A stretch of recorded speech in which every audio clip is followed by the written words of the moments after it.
ሰላም የተወደዳችሁ የሶሎዳ ሚዲያ ቤተሰቦቻችን ለመላው ኢትዮጵያውያን እንኳን ለብርሃነ መስቀሉ በሰላም አደረሳችሁ አደረሰን እያልኩኝ ለዕለቱ ያዘጋጀናቸው አዳዲስ ትኩስና ወቅታዊ መረጃዎችን ይዘን ቀርበናል።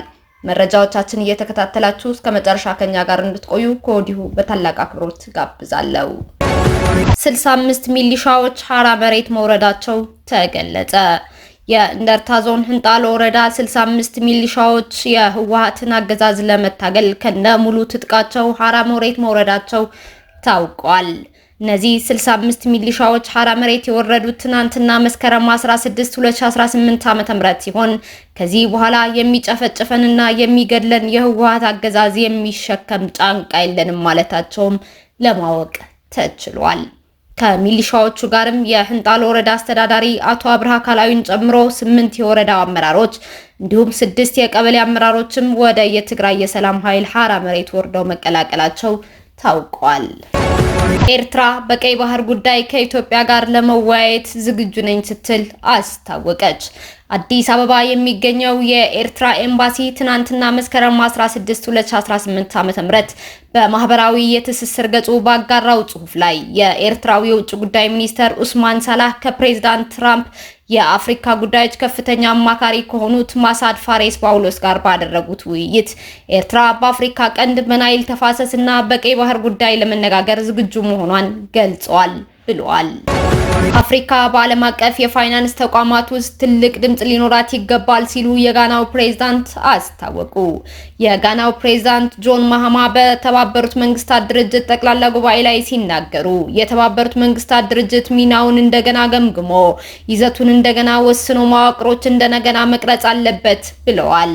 ፕሬዝዳንቱ አክለውም ዓለም አቀፉ ድርጅት የዓለማችንን ህብረ ብሔራዊ ልዩነት በትክክል ማንጸባረቅ እንዲሁም በስልጣን አጠቃቀም ላይ በተለይም በጸጥታው ምክር ቤት ውስጥ በሀገሮች መካከል እኩልነትን ማረጋገጥ አለበት ሲሉ ተናግረዋል። ከ30 ዓመታት በፊት ተመሳሳይ ጥሪዎች ከተደረጉ በኋላም ዛሬም እኛ የአፍሪካ መሪዎች በጸጥታው ምክር ቤት ውስጥ ድምጽን በድምጽ የመሻር ስልጣን ያለው ቋሚ መቀመጫ እንዲኖረን ተመሳሳይና ቀላል ጥያቄ አሁንም እያቀረብን ነው ሲሉ ማሃማ የነገሩን ተመሳሳይነት ገልጸዋል። ስለዚህ ዛሬ እዚህ በተከበረው ቦታ ቆሜ ክብርት ፕሬዝዳንት ዓለምን አሁን ካልሆነስ መቼ ነው ብዬ ጠይቃለሁ ሲሉም ተናግረዋል። እኛ የምንፈልገው የጸጥታው ምክር ቤት ማሻሻያ ብቻ ሳይሆን በአሁኑ ጊዜ አፍሪካን በሚጎዳ መልኩ የተደራጀውን የዓለም አቀፉ የፋይናንስ መዋቅርም እንደገና እንዲከለስ ጭምር ነው በማለት መናገራቸው ስፑትኒክ ዘግቧል። ማይክሮሶፍት ለእስራኤልን ወታደራዊ ኃይል አንዳንድ የክላውድ እና የሰው ሰራሽ አስተውሎት AI ቴክኖሎጂን አቋረጠ።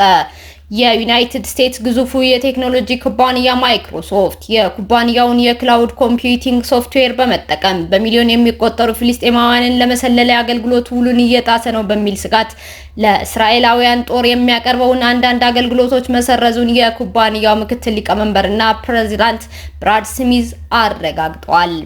ስሚዝ እንደተናገሩት በተደረገው የጋራ ምርመራ ላይ ኩባንያው በእስራኤል የመከላከያ ሚኒስቴር ውስጥ ላለው ክፍል አገልግሎቶችን አቁመዋል ሲሉም አስታውቋል። የእስራኤል ወታደር ክፍል 8000 የሚባለው የማይክሮሶፍት አዙር ክላውድን በመጠቀም በጦርነት በምትታመሰው ጋዛና በዌስት ባንክ የስልክ ጥሪ መረጃን ለማከማቸት ተጠቅሟል። ክፍል 8000 የሲግናል መረጃንና ክትትልን ጨምሮ በድብቅ ለሚሰሩ ስራዎች ኃላፊነት ያለው የእስራኤል ወታደራዊ ልሂቃን የሳይበር ጦርነት ክፍል ነው። በጋዜጠኞች የተደረገው ምርመራ እንደ አውሮፓውያን አቆጣጠር በ2021 የማይክሮሶፍት ዋና ስራ አስፈጻሚ ሳቲያ ናዴላ እና የክፍል 8002 መሪ ዮሲ ሳሬኤል ያደረጉትን ስብሰባ ተከትሎ ከፍተኛ መጠን ያላቸውን የስለላ ቁሳቁሶችን ወደ ኩባንያው አዙር መድረክ ለማንቀሳቀስ ስምምነት ላይ መድረሱን አረጋግጠዋል።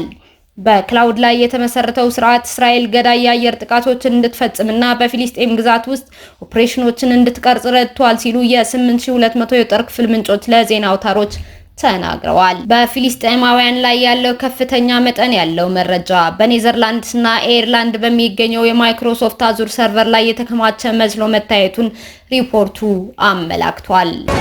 የቀድሞ የኤፍቢአይ ዳይሬክተር ጄምስ ኮሜይ በሁለት ጉዳዮች ተከሰሱ። የቀድሞው የኤፍቢአይ ዳይሬክተር ጄምስ ኮሜ ከዚህ ቀደም ለኮንግረስ የሰጡትን ምስክርነት ተከትሎ በሁለት ወንጀሎች ተከሰዋል። የፕሬዝዳንት ዶናልድ ትራምፕ ተቺ የሆኑት ኮሜ እንደ አውሮፓውያን አቆጣጠር በ2020 መስከረም ወር ላይ ሚስጥራዊ መረጃን ለሚዲያ ተላልፎ እንዲሰጥ ፈቅደዋል ተብሎ ለቀረበላቸው ጥያቄ ለኮንግረስ በሰጡት ምስክርነት ላይ ዋሽተዋል ተብሏል።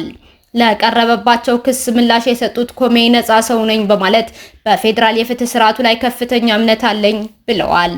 የቀድሞው የኤፍቢአይ ዳይሬክተር ጄምስ ኮሜ የዩናይትድ ስቴትስ ፍርድ ቤት የሐሰት መግለጫዎችን በመስጠታቸውና ፍትህን በማደናቀፍ ወንጀል መከሰሳቸውን ተከትሎ ነው ነፃ ሰው ነኝ ያሉት። በኮሜ ክስ የተሰማው ትራምፕ የጠቅላይ አቃቢ ህግ ፓም ቦንዲ የፖለቲካ ተቀናቃኛቸውን ኮሜን ጨምሮ አጥብቀው እንዲመረምሩ ከጠየቁ በኋላ ነው። ክሱን የያዙት በቨርጂኒያ አቃቢ ህግ የሆኑት ሊንዲሲ ሃሊጋን ሲሆኑ ከዚህ ቀደም የትራምፕ የግል ጠበቃም ነበሩ። ኮሜ በቨርጂኒያ በሚገኘው ችሎት ፊት መስከረም 29 2018 ዓ.ም ቀርበው ክሱ ይነበብላቸዋል ሲል ሲቢኤስ ዘግቧል። የአሜሪካ ጠቅላይ አቃቢ ህግ በመግለጫቸው ላይ ክሱ ይህ የፍትህ ቢሮ በህግ የተሰጣቸው ስልጣን አላግባብ የሚጠቀሙትንና የአሜሪካን ህዝብ የሚያሳስቱትን ተጠያቂ ለማድረግ ዝግጁ ነው ብለዋል። ኮሜ የተከሰሱት ሐሰተኛ መግለጫ በመስጠትና ፍትህን በማደናቀፍ በሚሉ ሁለት ወንጀሎች ነው። ኔታንያሁ በተባበሩት መንግስታት ድርጅት ጠቅላላ ጉባኤ ንግግር ሊያደርጉ ሲሉ በርካታ ዲፕሎማቶች አዳራሹን ለቀው መውጣታቸው ተገለጸ።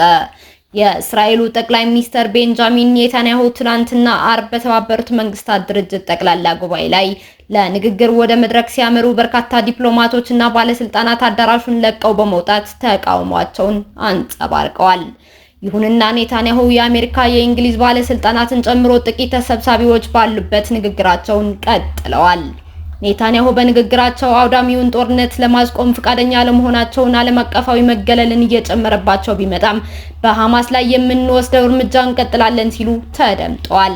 ለፍልስጤም ሀገርነት እውቅና የሰጡ ሀገራትን ውሳኔዎቻቸው አሳፋሪ ውሳኔዎች ሲሉ ያጣጣሉም ሲሆን ውሳኔው ሽብርተኝነትን የሚያበረታታ ነው ብለውታል።